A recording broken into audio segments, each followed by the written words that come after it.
Un nouveau live et une nouvelle discussion. Ce soir, un sujet qui est très important. C'est un sujet qui est un peu touchy, mais nous, on aime bien ça. On aime bien discuter, croire à l'intelligence.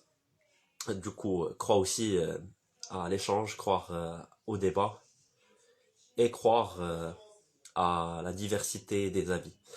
Ce soir, on va discuter le sujet qui est lié au tribunal médiatique, c'est-à-dire tout ce qu'on voit aujourd'hui sur les différentes affaires.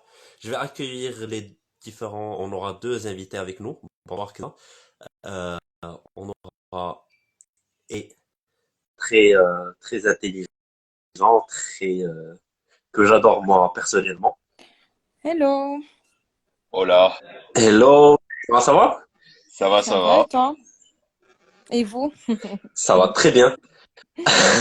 On est beaucoup sur ce live. Pour la première fois, on Hmm. est plus que deux. On profite des Ah, features Allah de. يرضى الله يرضى Ah, عليك. cette semaine, deux Ouais, personnes. Enfin, deux personnes. ايوا ouais, مزيان مزيان شنو. ouais. Allez, on attaque directement le sujet. Je parlais du tribunal médiatique, c'est-à-dire quelque chose qu'on voit tous et j'imagine que vous avez un avis là-dessus, sur les différentes Hmm. affaires. Je dirais, est-ce que vous pouvez déjà parler du tribunal médiatique, définir ça selon ce que vous voyez, ce que vous pensez? تبدأ انت بدأ انا. Je peux commencer. Bon, il y a les définitions, vous allez trouver sur Google, mais bon, moi, ce que je me fais comme définition, dit le tribunal médiatique, il y en a deux. أنا صراحة, je les divise parce qu'il y a le tribunal médiatique euh, on va accuser les journalistes de lyncher certaines personnalités artistiques en l'occurrence ou la politique ou qu'il y a le tribunal médiatique ديال les réseaux sociaux ديال la télé moi pour moi la télé ما كندخلش les journalistes ديال les infos mais كندوي على ديك la télé qui matraque non-stop avec les mêmes infos qu'on décortique comme pas possible. Pour moi, c'est du gala version télévision. Donc, هذا, c'est un autre type de tribunal médiatique qui n'est pas fondé sur d'investigation, qui donne une information qu'il reporte et qu'il rabâche encore et encore et encore. Alors, pour moi, le tribunal médiatique des journalistes, en termes d'articles, quand c'est bien travaillé, qu'il y a de la recherche derrière, pour moi, c'est tout à fait légitime. Même si on va mettre, on va parler de tout ce qui, de détails, salaces ou peu importe, mais c'est légitime. Mais le tribunal médiatique qui me dérange le plus, c'est les réseaux sociaux, ou les télé بحال BFM ou بحال أقران ديال BFM اللي كيبقاو non stop toute la journée. Voilà. Donc, je sais pas ce que tu en penses toi, Yahya. Bah, Anna, j'apprécie beaucoup que tu aies fait la distinction parce que justement, j'allais commencer par ça, justement aussi, et donc Zabsi Ali Wahchouia. Mais Anna, je fais également la distinction entre le tribunal médiatique il y a celui qui est classique, celui qui se fait depuis très longtemps, celui dont tu as parlé des journaux, c'est le ciment même, je pense, de pourquoi on appelle la presse le quatrième pouvoir. C'est une sorte Mm. de, c'est un pouvoir en plus dans la société pour justement pouvoir compléter ce que les autres pouvoirs ne font pas forcément, mais qui a également aussi, qui a eu des répercussions qu'on peut dire positives comme négatives. Et d'ailleurs, j'allais en parler un moment, même si très brièvement, en France, c'est l'exemple typique de ce qu'est un tribunal médiatique, c'est l'affaire Dreyfus, fin du 19e siècle. C'était Ouais. où justement il y a eu les Dreyfusards, les anti-Dreyfusards qui ont fait que c'était ça se passait pas dans les tribunaux, ça se passait dans les papiers. Le, Mm. le fait de décider si Albert Dreyfus était coupable ou pas. On saura par la suite qu'il ne l'était pas, qu'il n'était pas coupable de la trahison dont on l'accusait. Et le deuxième tribunal médiatique, comme tu as dit, c'est le tribunal populaire. Et c'est enfin le tribunal des réseaux sociaux, le tribunal des téléréalités, le tribunal Hanouna et compagnie. Donc le problème de ce tribunal-là des réseaux sociaux, c'est que on a fini peut-être par donner et également, à nouveau, c'est positif comme négatif. C'est positif dans le sens où moi j'appellerais ça même un cinquième pouvoir, parce que c'est tout le monde qui peut parler, mais le problème, c'est que tout le monde peut parler. Et du coup, ça se transforme parfois en Mm. pogrom pratiquement de personnes sans vraiment de. Ok. En fait, Oui, avant d'aller approfondir le truc des réseaux sociaux, parce que ça m'intéresse et je pense que ça intéresse beaucoup de gens d'en parler, moi j'ai envie de te poser la question. Toi qui as parlé de l'affaire Albert Dreyfus et qui était très importante pour l'histoire, c'est là où peut-être on a découvert pour la première fois quelque chose qui relève de l'antisémitisme, c'est-à-dire de la haine envers une personne. C'est pour ça qu'on va l'ériger comme bourreau, comme quelqu'un qui fait un crime. Est-ce que tu penses pas que l'histoire se répète en quelque sorte? Et je vais être très provocateur là-dessus. C'est-à-dire que les histoires qu'on voit aujourd'hui par rapport à beaucoup d'artistes, d'écrivains, de personnes connues sur les médias, est-ce qu'on leur fait pas une autre guerre de haine contre eux parce qu'ils sont connus, parce qu'ils ont réussi et on se permet de les attaquer au nom de certaines affaires comme le MeToo, comme beaucoup de choses. C'est un peu ça ma question. Est-ce que l'histoire ne se répète pas dans une autre forme aujourd'hui? Anna, moi je suis pas d'accord avec l'analyse peut-être parce que bon déjà l'affaire Dreyfus عندك واحد المشكل اللي هو l'antisémitisme. C'est pas on n'attaque pas une personne, on attaque la race. Donc c'est le fait que Albert Dreyfus était juif. Ou là maintenant, comme il y a plus de bon genre je suis certain qu'à un moment on aura dit nos soléa, mais ولكن زعما c'est ce qu'on peut plus penser comme étant des tribunaux médiatiques l'IOMA, c'est essentiellement des affaires liées aux mœurs, liées à la sexualité, liées aux harcèlements de type sexuel. Ou je pense que c'est vraiment pas comparable parce que Fouahed, bon déjà parce que Mahed L'An, j'ai encore pas vu une seule affaire de tribunal médiatique populaire qui s'est avérée fausse. Et Mahed L'An également, je pense que euh, le mouchkil qu'on a aujourd'hui avec tout ce qui est harcèlement sexuel, c'est que pendant très longtemps, j'allais dire pendant 2021, pendant 2021 ans, alors que c'est faux, depuis le début de l'histoire de l'humanité moderne, euh, Il y avait un silence, c'était tabou d'en parler. c'était tabou d'en C'est là où parler, je vais, et surtout, بلا Zama, تغرر. bien sûr, tu peux intervenir et là-dessus, comment on distingue l'affaire qui est vraie, comme beaucoup d'harcèlement qui se passe, de certains complots ou de Mais certaines affaires montées. Pour c'est pas ce qui est important de différencier entre ce qui est vrai et ce qui est faux. Quand on va différencier ce qui est vrai ou faux, c'est au tribunal, c'est pas à nous. Donc l'intérêt là, c'est pas de savoir si c'est vrai ou faux, c'est de donner le bénéfice du doute. Donc quand on parle, c'est ça. on ne porte pas un jugement définitif, catégorique sur la personne ou sur l'affaire. Ça, c'est pas à nous. Donc le problème, il ouais. réside pas dans la. Quand tu dis Yahya, jusqu'à aujourd'hui, on n'a pas découvert d'histoire ou de faits Que je divers ou sache, peut-être que je d'affaires me trompe. où on a démenti. J'en ai vu aucune qui a été Ouais. démentie pour l'instant.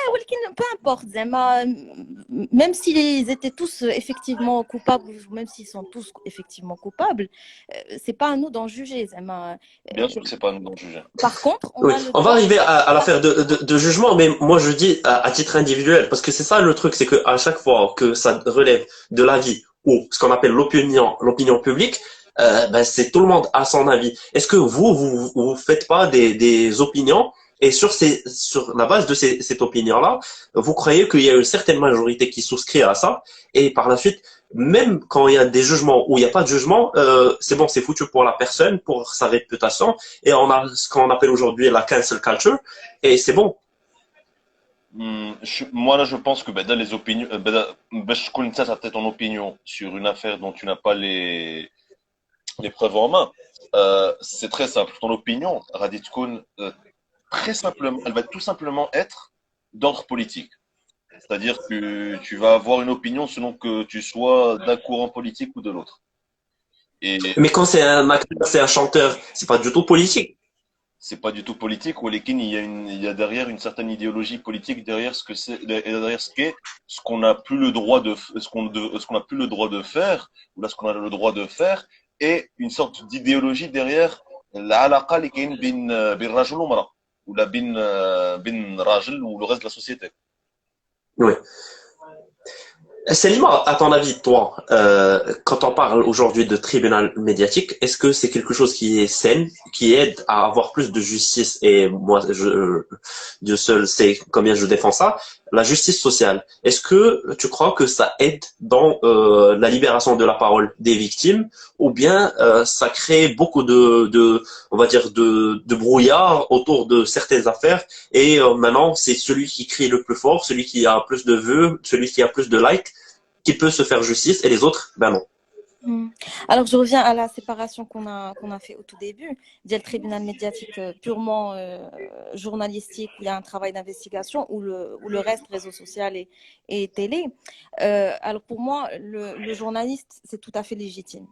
Même s'il va écrire des tonnes et des tonnes d'articles dessus, qu'il va détailler la vie privée de l'artiste, de l'homme politique ou peu importe, il y a tout un travail derrière. Ça fait des années qu'on essaie de libérer la parole, donc c'est pas le moment de censurer ou là de dire non, même un journaliste n'a pas le droit de dire telle ou telle chose de telle ou telle manière. Non, je suis pas d'accord. Après, les réseaux sociaux, comme tu dis, il y a la libération de la parole des victimes. Et là, ça dépend des affaires. Quand tu vas me parler d'harcèlement, de viol, c'est des sujets très délicats, très sensibles, où il y a tout un aspect psychologique et suivi de victimes. On ne peut pas venir et dire, là, parce que toi, tu es victime, tu réagis trop avec tes émotions, il faut pas insulter les gens, ils sont coupables ou pas. Ça, pour moi, c'est aberrant de dire ça à des victimes. Donc, on ne devrait pas les censurer, on ne devrait pas leur dire taisez-vous parce que vous êtes dans le sensationnel. C'est pas le sujet. Par contre, si tu me parles de corruption et qu'on commence à détailler des gens qui vont, je sais pas moi, un homme politique qui les chafre الفلوس ou qui s'affre معتفين ومخبي الفلوس معتفين, هذاك je suis d'accord les deux, il est partout où qu'on régule ce qui se dit au niveau des réseaux sociaux pour qu'on commence pas à raconter n'importe quoi et créer le chaos un pays sans qu'on sache effectivement si c'est صح ولا لا. حيت انا عاوتاني je parle du contexte marocain parce que je n'ai aucune idée des contextes étrangers, donc je ne peux pas en juger. On reste sur le contexte marocain. Donc, le contexte marocain, il y a plein de zones d'ombre. En tout cas, je pense qu'on n'a pas cette maturité chez le citoyen, donc je m'inclus tous les citoyens marocains, on n'a pas dit que la maturité et la faculté de discernement qui nous permettent de recevoir tout un contenu et de faire une analyse du faux et du vrai du contenu qu'on reçoit, qu'on voit. Donc on doit réguler à un certain moment, surtout quand il s'agit de paix sociale et d'équilibre de la société. Sinon on peut juste provoquer des révolutions mais nous نبقاو غاديين كنحكوا في الدبره تينوضوا لينا وما عارفينش علاش كيغوتوا كيهضروا ما عارفينش علاش هما بوغ حاقدين على ان تيل ou telle personne qui s'est affiché dans tel endroit ou la حيت سامعين عليه qu'il fait telle ou telle chose et tous les médias bon je pense à tous les médias poubelles ديالنا qui relaient les informations non-stop et qui vont continuer à relayer des mensonges. Et les gens, bien évidemment, ne vont pas aller chercher et faire leur propre travail de recherche pour discerner le faux du vrai. Ils vont se créer des histoires et ça va vite monter. Donc pour moi, c'est nuancé en fonction des affaires, en fonction de la nature des affaires. Après, je ne sais pas si on peut avoir d'autres exemples en dehors de l'harcèlement, mais il y a pas mal de sujets délicats où on ne peut pas brider la vie des gens et où la vie des gens n'est pas dangereux. Moi, j'ai un exemple justement pour Hatché Katroul d'abord. Bon, c'est pas le contexte marocain évidemment, où c'est assez similaire. C'est l'affaire O.J. Simpson où c'est le crime, le féminicide, c'est également, enfin, c'est déjà une question de meurtre. Donc, je pense que à ce moment-là, où là, par exemple, Bertrand Cantat en France, qui a été accusé de plus ou moins la même chose. Et peut-être que dans les affaires dans les affaires de sang, on va dire, de violence, peut-être serait peut-être même légitime de rendre les procès publics et que du coup, ce soit pas des gens qui opinent sans avoir accès au dossier. Et donc, parce que je pense Ouais. que ça, le gros problème déjà des tribunaux médiatiques, et je ne sais pas si vous êtes d'accord avec moi, c'est que Oui. c'est des dossiers enfin, les gens se font des opinions sans avoir accès au dossier, et c'est pas bien en fait, parce que bon, Oui. allez, pour l'affaire de O.J. Simpson, bon, pour les États-Unis c'est un peu différent parce que je pense que كل public en ce qui concerne les affaires judiciaires, ولكن pour je sais pas il y a eu beaucoup de crimes qui auraient pu avoir dont l'opinion publique aurait pu avoir un avis différent, et je pense que c'est peut-être un petit peu شنو ناقص لينا احنا بالنسبه للامريكان ناقصنا ولا en bien ou en mal. C'est que aux États-Unis en général c'est un jury populaire qui décide au final, alors que en Europe Pas toujours. pas toujours, Pas toujours. Mm. Oui, sur certaines affaires qui sont considérées d'ordre, on va dire, très important, où le juge décide que ça doit être fait par un juré, ça le fait. Mais moi, ma question, elle est très importante, parce que là, on oppose un tribunal qui est médiatique à un tribunal qui est juridique de justice, d'ordre de droit. C'est très important de faire cette distinction, c'est vrai. Mais moi, je me dis, peut-être qu'on passe à ce tribunal qui est médiatique, où on influe sur l'opinion publique, et tu l'as si bien dit, Yahya, dans certains pays, c'est plus ou moins important. Dans d'autres, il n'y a pas tellement de médias, il y a pas de force, on va dire, d'influence sur le public. Et même le public, il s'en fout, parfois, il faut le dire, des affaires politiques ou d'autres. Est-ce que déjà c'est une manière de montrer qu'on fait pas confiance à la justice? C'est-à-dire que Céline voulait pas parler que d'harcèlement, mais surtout par exemple de harcèlement, on se dit que sur le sujet d'harcèlement sexuel, de viol et ce genre de sujet, on n'a pas assez de preuves, on cherche pas forcément, même les enquêtes ne sont pas très minutieuses, et dans certains pays comme le Maroc, on va le dire, même les plaintes ne sont pas très prises au sérieux. On va passer à une autre forme où ça va être le cas. C'est le tribunal médiatique. Dans un autre registre, c'est parfois on va dire, l'harcèlement aussi, les viols de mineurs, de pédophilie. On s'est dit, ben oui, la justice ne permet pas de poursuivre la personne après tant d'années parce qu'il y a prescription. Du coup, si on n'a pas notre droit, on n'a pas le droit ne nous donne pas justice, on va passer à une autre forme, c'est-à-dire on va dire porter ça à l'opinion publique et attaquer la personne. Est-ce que vous pensez pas que c'est le nouveau tribunal qui a pallié un peu au manque de justice? Célima, à ton avis, tu en penses quoi en général? Alors là, tu mets le doigt sur un point sensible, c'est on n'avance pas au même rythme entre la réalité des réseaux sociaux et la réalité de la communication avec la réalité juridique. Les procédures juridiques mettent énormément d'années à changer, évoluer. Tu l'as dit, là tout de suite, il y a pas mal de choses qui prennent du temps. Il y a des systèmes comme la prescription, beaucoup de choses qui sont, moi, je pense, archaïque et qu'on ne devrait plus du tout appliquer, notamment dans les histoires d'harcèlement, de viol. On peut plus se permettre de dire, OK, il y a prescription, tu ne seras pas jugé, tu peux vivre librement, même en ayant commis des crimes aussi affreux. Donc, le problème, c'est que nous, on va vite sur les réseaux sociaux. Il suffit juste d'avoir une connexion Internet pour pouvoir parler et diffuser des idées, alors qu'en même temps, le système juridique, il avance très, très lentement. Et donc, nous, on n'arrive pas à accepter la lenteur du système juridique. Si on n'est pas dedans, si on vient pas si on n'a pas, enfin, si vraiment on n'est pas dedans pour comprendre qu'est-ce qui fait que ça prend du temps, on a du mal à l'accepter.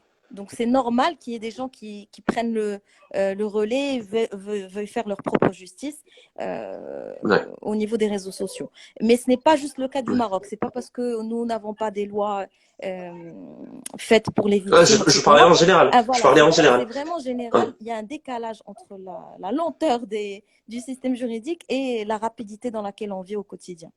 La rapidité C'est aussi clair. des En fait, solutions. C'est-à-dire, on est, d'ailleurs, même même au travail, on est tout le temps, mais le truc qui se répète le plus, qu'il faut être orienté solution.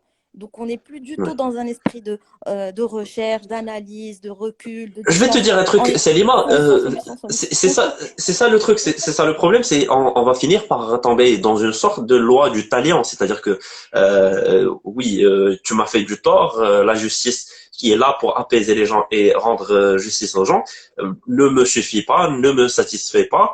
Du coup, je vais chercher à te nuire. Est-ce que toi, Yahya, tu penses, et moi je suis un grand fan de, enfin pas fan, mais j'admire le personnage de, de, du grand avocat qui est aujourd'hui garde des Sceaux en France, qui est, bon, j'ai oublié son nom, euh, voilà, Éric Dupond-Moretti, merci. Et lui, il disait tout le temps, c'est vrai, comme a dit Salima, le tribunal de droit, il a son rythme, il a son temps. On prend le temps de faire des enquêtes, on a des procédures à respecter pour défendre les personnes. Salima a dit que certaines choses sont archaïques, comme la prescription, mais d'autres personnes la défendent parce qu'ils disent que c'est impossible de ramener des preuves, que les temps changent, que les mœurs changent, et ils ont des arguments qui sont tout à fait défendables. Est-ce que tu penses que ce que dit Éric Dupond-Moretti est tout à fait vrai, que qu'on refuse, qu'on aime ce système-là, mais c'est la meilleure solution pour garder une sorte de justice sociale et une paix sociale? Alors déjà pour commencer, moi je pense qu'il y a une dissonance, une discordance, pardon. Si tu as parlé de la loi du talion, du coup je pense que je suis obligé d'en parler. C'est que les systèmes de justice ne sont pas similaires à travers le monde. Et déjà le fait que, bon, je vais parler pour le Maroc d'abord et puis pour la France, Mbed, enfin pour le reste du monde, Mbed. Au Maroc, on a un système de société qui est basé sur des lois qui sont à racine islamique. La racine islamique, la loi du talion, c'est la base. Vraiment, œil pour œil, dent pour dent. C'est plus comme ça qu'on entend la loi en Europe ou en Occident. C'est plus, il y a une différence entre la loi pour punir, et donc comme tu as dit, pour ramener une paix sociale, et la loi pour protéger la société de comportements ou d'actes qui lui sont néfastes. Moi, je pense sincèrement que le tribunal médiatique, en tout cas en ce qui concerne les harcèlements sexuels et les affaires qui font beaucoup de bruit, c'est parce que justement, on se sent pas, enfin, les femmes, je parle pour les femmes, en ce qui concerne le harcèlement sexuel, les femmes ne se sentent pas protégées par la justice. Et c'est pour ça qu'elles ont besoin d'utiliser cet outil, ce levier, pour pouvoir se faire une justice au sein de la société. C'est pas une question de dire Ouais. bretou ikun puni ou safi. C'est une question de je veux que Oui. je ne me Mais je pense pas que ça ramène avec beaucoup de dérapage, non? Il y a des femmes qui, je dirais, et même des hommes qui se déclarent victimes d'harcèlement alors qu'ils ne le sont pas ou potentiellement je pense c'est vraiment pas prêt ils sont pas prêts à l'éprouver. Du coup, ils cherchent à nuire à une autre personne pour arriver à une certaine cause. Et aujourd'hui, on n'est pas sûr, mais il y a certaines personnes pour vendre des livres, pour faire la promotion de leurs créations qui ne sont pas tout à fait, on va dire, abouties artistiquement ou littérairement. Alors, ils créent le buzz clairement pour juste en parler et par la suite, ils s'en foutent qu'ils ont mis en danger la carrière de quelqu'un d'autre ou même la réputation de quelqu'un d'autre. je pense vraiment que le pourcentage est très minime que pour vraiment en prendre. D'accord. Enfin, c'est mon opinion. Je pense que le pourcentage est tellement Ouais. ridicule que ça en vaut pas la peine de l'utiliser comme contre-exemple. Parce que je pense que s'engager dans ce genre de feu, de focus médiatique basé sur un mensonge et surtout, je pense que dans la nature de l'être humain, c'est pas je vais te niquer juste pour te niquer. Je pense sincèrement que si quelqu'un s'engage je pense, Methlen a dit que, je sais plus son nom, celle qui a accusé un Patrick Poivre d'Arvor récemment, d'harcèlement sexuel. Béatrice Dalle. Ouais. Béatrice Dalle, je pense qu'elle a mieux à faire que de s'inventer ça, en fait. Et surtout pour un mec D'accord. Même surtout pour un mec qui a pour passé pour d'avoir qui est inexistant pour l'instant sur la scène médiatique où genre il est en dehors de la scène publique. Donc je pense que D'accord. ça n'a pas d'intérêt de faire ça maintenant tout de suite. Ça se fait maintenant parce que la parole a été libérée à mon avis. Mais c'est mon لا opinion. C'est pas pour la promotion d'un livre, c'est pas le timing après un viol qui s'est répété plusieurs fois, qui n'a pas jamais été, il n'y a jamais eu de poursuite. Est-ce que c'est pas forcément quelque chose qui peut amener le doute? Nous, comme personne et comme l'a dit Salima, on a le droit à la nuance, on a le droit d'avoir une opinion. Est-ce que on peut pas s'en douter? C'est-à-dire qu'une fois une personne vient avec une vision, avec je sais pas, une mémoire, un souvenir, et dit j'étais violé tel jour, sans forcément porter plainte, juste dans un livre pour faire le buzz, est-ce qu'on doit la croire? C'est ça ma question. À partir de quel moment on peut tolérer cette libération de la parole et trouver que bon, c'est pas très grave. Par la suite, ça va se régler dans les tribunaux, mais pour le moment, on va faire la peau à quelqu'un. pour moi, c'est pas une question d'accepter, de tolérer. Tant que ça touche l'intégrité des personnes, moi, je ne me remets pas en cause la parole des victimes. Pas parce D'accord. que, même si elle veut faire le buzz. Et alors? C'est pas ça ce qui m'intéresse. Tant qu'elle se dit victime, elle est victime. Ouais. Point. Je vais pas plus loin. Et pour ajouter sur ce qu'a dit Yahya par rapport aux personnes qui n'ont pas le temps ou l'intérêt de faire ça, surtout quand c'est pas leur actualité médiatique qui est en ce moment. Dans les années début 2000, je pense, il y avait une affaire avec un prof en France où, ça je sais parce que j'aime les faits divers, hein. Sinon je ne suis pas du tout ce genre d'actualité. Ouais. Mais il y avait une affaire où un professeur avait été accusé par une fille enfin une étudiante, une élève, même pas une étudiante, une élève. Elle a accusé son prof d'avoir violé. Hachi avant les réseaux sociaux, de qui il n'y a rien nulle part. Il y a qui m'a violé. Euh, alors, le corps professoral, comme c'était un prof très réservé, très timide, renfermé, ils ont tout de suite cru la petite fille. Ses parents ont porté plainte, il a été viré, il a été traduit en justice. Des années de procès. Au final, il a été acquitté, ou il y a un demat, ou parce qu'il me plaisait, ou il n'a pas, à chaque fois, quelqu'un qui. Voilà. Okay. Donc, ça a pris des années. La vie de ce mec a été gâchée. Je ne me rappelle plus du nom, enfin bref. Le plus important ici, c'est pourquoi j'ai cité cet exemple-là. Ça veut dire qu'avec ou sans les réseaux sociaux, c'est pas les réseaux sociaux qui font qu'aujourd'hui, il y a des gens qui racontent tout. Mais ça amplifie ça, Salima. J'ai envie de te poser cette question-là. Si ça amplifie ça, non, mais oui. l'amplification, c'est parce qu'il y a une certaine visibilité. Mais est-ce que l'impact est aussi grand? Non, on ne sait pas. On ne sait pas, il n'y a pas de chiffre entre avant et maintenant. L'amplification, c'est par rapport à nos yeux, c'est par rapport à qu'est-ce qu'on voit, qu'est-ce qu'on lit. C'est l'impact visuel et l'impact de ce qu'on entend tous les jours, pas l'impact au niveau décision juridique. C'est pas parce qu'on toujours avec toi, Salima, mais cette amplification-là, on peut être d'accord ou pas du tout. On peut être d'accord sur l'amplification sur le nombre d'affaires parce qu'il n'y en avait pas tellement avant.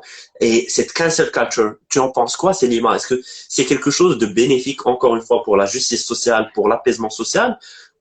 Et ça fait avancer certaines causes qui ont été jusqu'à là peut-être oppressées, ou bien ça participe à un cercle qui n'est pas forcément bénéfique. Et on parle toujours des réseaux sociaux sans forcément des enquêtes ni pas journalistique, ni juridique. Tu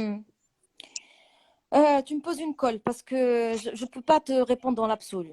Vrai, sincèrement, parce que pour moi, alors, le concept même de cancel culture, vu que, par exemple, Anna, je n'ai pas de limite dans l'humour, par exemple. Et on va me dire aujourd'hui, non, tu ne vas pas parler de tel ou tel sujet. Moi, cette idée-là, ce concept me dérange. L'idée de façonner ma façon de parler, ma façon de penser, parce que ça va heurter telle ou telle personne. Mais pour te répondre par rapport à ce sujet-là, sincèrement... Salima, je vais vous demander tous les deux, si tu peux un peu t'éloigner du micro, comme ça on n'entend pas les tapotements. Ah ouais, pardon. Désolé. Là, c'est mieux? C'est pas grave. C'est beaucoup mieux. Donc voilà, l'idée de te répondre juste par rapport à ce tribunal médiatique, Moi, c'est une colle. Parce que ça, pour moi, c'est pas dans l'absolu. Cancel culture, ça D'accord. dépend de quoi. Si tu me dis, on va prenons l'exemple de Saad Moujarrad, parce que Wali Baqi, ou la gars Monsef Slaoui, ou là, parce que c'est plus récent. Et comment il fallait pas citer les noms. Vas-y, je t'en prie. On cite d'autres artistes, Yahya et moi, on cite d'autres artistes, même s'ils n'ont pas été. Non. oui, oui, parce il y en a tellement. Il y a Non, mais à un moment, il faut. le Ouais, voilà. français, Mais là, je parle il y a de. des affaires par rapport à certains journalistes, mais Ouais, vas-y, c'est vrai. Yahya et moi, savons pourquoi on arrive Mais tu par sais, mais là, rapport à un précis. il y a aussi l'aspect subjectif de la chose. Moi, donc les journalistes, Oui, pour oui, bien sûr. moi, enfin bref, c'est un autre sujet. Donc c'est pour ça que j'ai cité l'artiste, l'histoire la plus flagrante. Si tu me dis, Oui, voilà, on va plus, il va chanter, on va le critiquer parce qu'il chante, Sarah, moi, ça me dérange. Parce que dans ce cas d'accord. précis, pour moi, il ne devrait pas arrêter de chanter ou là, à chaque fois qu'il va sortir un truc, on va lui dire, ah non, on le remet par terre, il ne faut pas qu'il fasse. Non. Dans son affaire Oui, précisément, ce qui me dérange, c'est le fait qu'il ait été épaulé localement par les autorités marocaines. C'est ça qui dérange le oui. plus. Par les plus hautes Les autorités plus hautes marocaines, oui. autorités. Ça, c'est dérangeant. Oui, Mais le fait qu'il continue sa carrière artistique, sincèrement, moi, ça ne me dérange pas. oui. Parce que pour moi, D'accord. c'est un être humain, c'est son métier. Donc, il n'a pas. Non, qu'est-ce qu'il va faire? Pour moi, Clairement pour toi, il doit continuer à chanter, faire s'il chante, il doit des continuer à concerts. chanter. Mais moi, j'aimerais Sa bien. carrière doit continuer normalement tant qu'il n'est pas condamné, c'est ça. Pour ce qu'il a fait. S'il doit faire 10 ans, 20 ans, Clairement. 15 ans de prison, je le regarde. Mais qu'on ne dise pas c'est parce qu'il est en mise en doute, il doit s'arrêter, ne plus s'afficher, ne plus faire de chansons, ne plus faire. Non, pour moi, ça, non. C'est très similaire, je pense, Clairement. à Roman Polanski au final, où on fait justement affaire Voilà. au public. On dit oui, faites la distinction entre l'homme et l'artiste. Bon, moi, si je peux me permettre de rebondir par rapport à ce qu'elle a dit, بالنسبة Ouais. cancel culture, bon, je pense que le problème qu'on a, c'est que on se retrouve, surtout maintenant parce que je pense qu'on n'a pas grand-chose à faire et que du coup, on est dans une période de l'histoire de l'humanité où on se retrouve avec pas mal on est dans une crise d'idées, une crise de philosophie. La cancel culture, c'est quelque chose qui existe ou pas juste parce que c'est trop nouveau, en fait. Anna, je l'ai déjà dit à un de tes lives, je pense, et je pense que je l'avais déjà commenté avec Salima, c'est que Anna Benisbalia, l'humour, il est libre, tu fais ce que tu veux, tu dis ce que tu veux, genre vraiment, que tu Ouais. fais de là. Mais je pense D'accord. qu'on doit faire la distinction entre le privé et le public, c'est-à-dire que D'accord. Pour rester sur la question, parce que Lina aussi nous pose la même question, est-ce qu'il faut faire la distinction entre l'homme et l'artiste? Très simplement, si tu peux répondre, Alors, Yahya. oui et non. Tu peux faire la distinction, comme a dit Salima, entre l'homme et l'artiste, dans le sens où je vais pas l'interdire, je veux pas interdire Roman Polanski de continuer à filmer. Mhm. C'est un excellent artiste. De la même façon que Anna, mon acteur préféré personnellement, c'est Kevin Spacey. Ouais. Ali Al-Hami quand j'ai su ce qu'il a fait. Et genre, vraiment, ça m'a dévasté parce que pour Et moi, ouais. Tu es c'est, en train d'insinuer qu'il fait, et bon, il a eu une partie de reconnaissance, mais pas totalement. D'accord. mais Mais je vais reposer. Oui, vas-y. juste finir avec chez Goutilia, mais je dis, il faut faire la distinction entre l'homme et l'artiste à ce niveau-là, mais par exemple, Roman Polanski, je trouve que c'est indécent qu'on ait voulu qu'on l'ait primé pour le meilleur réalisateur. Tu peux célébrer l'art, mais ne célèbre pas l'homme. Quand tu donnes un peu le prix du meilleur réalisateur à Roman Polanski, tu ne célèbres plus l'artiste, tu célèbres l'homme. C'est-à-dire, tu célèbres Roman Polanski. Ouais. Tu célèbres pas J'accuse, tu célèbres pas l'équipe de production, tu célèbres le réalisateur Roman Polanski. Mhm. Pour moi, ça, c'est non. Mais encore une fois, c'est l'artiste. Pour toi, c'est Lima, parce que c'est très important ce que tu as dit, et tu peux me contredire.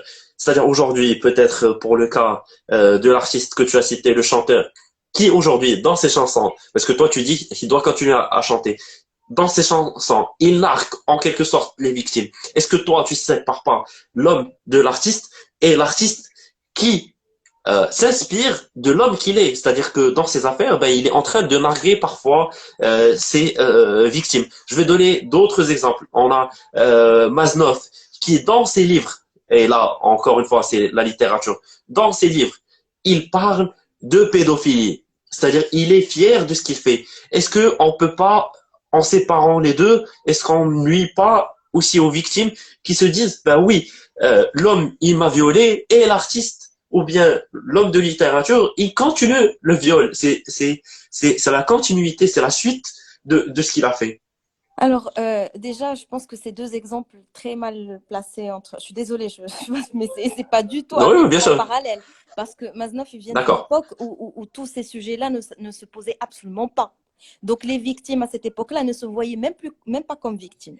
Ouais. Elles ont pris du temps pour D'accord. assimiler qu'en fait, c'était pas de l'attirance, qu'elles ont été manipulées par cet homme-là. Donc, lui, s'il continue à écrire, c'est parce que pour tout le monde, c'était naturel. Personne n'y voyait quelque chose D'accord. de problématique. Il était invité C'est clair. sur les plateaux, tout le monde l'applaudissait. Pour revenir à l'artiste, Voilà. Et d'ailleurs, quand il y a eu quoi je sais plus, c'était une dit par rapport à Canadienne l'artiste? qui a émis le premier avis un peu contradictoire, tout le monde était choqué. Quand elle a prononcé le nom pédophilie, Oui, oui. tout le monde était choqué. Ouais. Donc c'est pas du C'était tout. sur un plateau de télévision. Ouais. Malheureusement, comme tu as dit, c'était une autre époque. Le mec, il était fier, même sur des plateaux de télévision, de raconter ses conquêtes et on l'invitait pour présenter ses livres Ouais. où il parlait aussi de pédophilie. Et c'est vrai, c'était une Canadienne qui était choquée pour la première fois autour d'une table. Mais Alors, pour revenir à l'affaire, par pour exemple, de répondre à ta l'artiste, question. où il parle, il Ouais, clash, ouais. il met des petites citations et tout ça. Oui, alors moi j'étais pas, sincèrement, je connais pas le contenu de ces chansons en détail où D'accord. il nargue. Moi les chansons que je connais, moi je vois pas de partie où il nargue des victimes ou là. انت باغيه Oui, واحد ما j'ai pas. نلقش لك ما تلقي ليا bref Ouais, زعما je réponds, mais Ouais, ouais, sincèrement, quand je dis ouais. il a le droit de chanter, c'est pas pour qu'il nargue ou là qu'il a dit, mais Ouais. le fait que ce soit son métier, c'est tout. حيت عاوتاني, il y a Non, une oui. vision de ce qu'il fait, des crimes qu'il fait. أنا اللي عندي في دماغي, pour moi, ces personnes-là sont des gens D'accord. malades qui doivent être soignés. Il y a Si vous permettez, il y a toute on une peut, façon, ouais. il y a toute une façon de voir la chose qui diffère d'une personne à une autre. Moi, je ne vois pas ces gens-là comme cause perdue qu'on doit écarter de la société. La pire chose à faire, Peut-être on c'est va de revenir rejeter les sur gens de ça la un autre société. jour par rapport au viol. Ouais. Comme ça, on avance et que tu avais raison de parler d'harcèlement, mais il y a d'autres affaires et aujourd'hui pas forcément au Maroc. Et parfois c'est sur à un autre niveau où on va porter certaines personnes sur le tribunal médiatique. Et je pense vraiment à l'affaire de Sarkozy parce que ça m'a marqué, Oui. où à chaque fois les gens se font des avis alors qu'on n'a aucune idée sur le fond des dossiers et quand même c'est publié par la suite, on se dit bah oui forcément un président peut faire ça dans le cadre d'un pouvoir, il peut pas faire ça. Est-ce que vous pensez pas que ça c'est une marque de l'époque et on va peut-être conclure là-dessus que aujourd'hui on s'en fout qu'une personne aille en prison, on s'en fout qu'une personne soit, je sais pas, punie par des amendes, licenciée de son poste. Le plus important pour nous, c'est qu'on se fasse un avis et que la majorité se fasse un avis et on se dise, lui, on va le jeter littéralement dans la poubelle de l'histoire, dans les pages les plus sombres. Et voilà, c'est un peu ça. C'est-à-dire aujourd'hui, pas la marque pour donner c'est pas la marque d'une époque parce que moi je pense sincèrement que on fait ça en fait l'être humain fait ça depuis qu'il s'est rendu compte qu'il pouvait émettre des sons avec sa bouche. Parce que en fait depuis que l'être humain a appris à mentir, on fait ça et appris à mentir, a appris à influencer, on fait ça. à diffamer. À diffamer. J'ai parlé de Dreyfus, c'est une affaire. Je peux parler également je me souviens plus de son nom malheureusement. C'est encore en France, c'était à l'époque de Napoléon III, où on a accusé un mec d'allemand c'est-à-dire que juste le mec il s'est juste retrouvé par hasard, il portait je pense une moustache allemande ou je sais pas quoi. Ils ont commencé à parler sur lui, et au final ça a porté c'est venu à ils ont fini par le massacrer et par le tuer à cause de ce massacre. Ouais. Je me souviens plus du nom de ce, je te l'enverrai peut-être tout à l'heure quand je le retrouverai. Et on parle de ça, mais mais il y a également tous les lynchages qui ont été faits contre la communauté juive le Maghreb ou là en Algérie, ou là par exemple contre les Noirs dans les États du Sud américain, c'est pas une marque de l'époque, c'est une marque de l'unité en fait de faire ça. Céline, moi je te laisserai le mot peut-être de la fin pour répondre peut-être à la même question. Est-ce que c'est une marque de l'époque? Est-ce que c'est prêt à changer et comment tu vois la suite par rapport à ce tribunal médiatique avec cette hyper évolution des réseaux sociaux et peut-être l'émergence aussi de l'intelligence artificielle où on peut faire dire à n'importe qui n'importe quoi à l'aide de certains logiciels, à l'aide de beaucoup de manipulations. Est-ce que tu vois que ça peut changer vers le bien ou le mal? Est-ce que tu es optimiste par rapport à ce sujet ou pessimiste? Ouais, alors première partie de la question, je rejoins Yahya sur tout ce qu'il vient de dire là maintenant, c'est pas nouveau. Les réseaux sociaux, c'est juste un nouvel outil qui nous permet de faire rayonner ces messages-là qui sont faux, peut-être. Donc voilà, donc, je rejoins Yahya sur cet avis-là. Et pour la deuxième partie, moi je suis très pessimiste par rapport à l'avenir parce qu'on tend vers une standardisation des avis. L'intelligence artificielle, non seulement on fait dire aux gens ce qu'ils veulent, mais on fait apparaître des gens aussi. Donc, si demain je veux faire apparaître, je sais pas moi, Macron pour qu'il dise telle ou telle chose, ou là, le Malik pour qu'il dise telle ou telle chose, ils seront peut-être capables de le faire, on ne sait pas, demain, ou dans 10 ans, ou dans peut-être plus proche, je ne sais pas. En tout cas, on sera capable de créer de fausses images, donc de faux discours. Ouais, et ça, c'est la pire combinaison qui soit. Donc, on pourra plus se cacher derrière des comptes anonymes. Là, ça va être fort et atteindre le maximum de personnes. Donc, je pense que c'est pas du tout positif ce qui se prépare. Après, moi, je n'incite pas les gens à faire une rébellion ou révolution contre l'intelligence artificielle. Ça a ses bénéfices. Au niveau santé, niveau éducation, il y a pas mal de choses qui vont être développées, mais il faut vraiment être vigilant par rapport à l'aspect manipulation, parce qu'on a l'impression d'être éveillé par rapport à ce qui se fait, par rapport aux évolutions technologiques, mais on est vraiment à côté de la plaque par rapport aux vraies recherches qui sont là en train de se faire. Je pense qu'ils sont déjà dans le futur, pendant que nous, on est en train de croire que waouh, il y a de nouvelles technologies. Non, c'est beaucoup plus avancé que ce qu'on pourrait le croire. Donc, moi, plutôt, malheureusement, j'aime pas ça, mais c'est plutôt négatif, mon bilan pour l'avenir. Ouais. Écoutez, on n'est pas forcément obligé d'être d'accord. Merci à vous tous les deux. Franchement, c'était très intéressant cette discussion. Vous m'avez apporté plusieurs, on va dire beaucoup de nuances et plusieurs idées en tête. J'espère que c'était pareil pour les gens qui nous écoutent. Écoutez, merci beaucoup Yahya. Merci. Merci à vous deux. Merci Salima. Merci beaucoup. C'était vraiment sympa. Les amis, je vous dis à un autre live, à un autre podcast. On vous aime et à très très bientôt. Au revoir. Bonne soirée. Bye bye.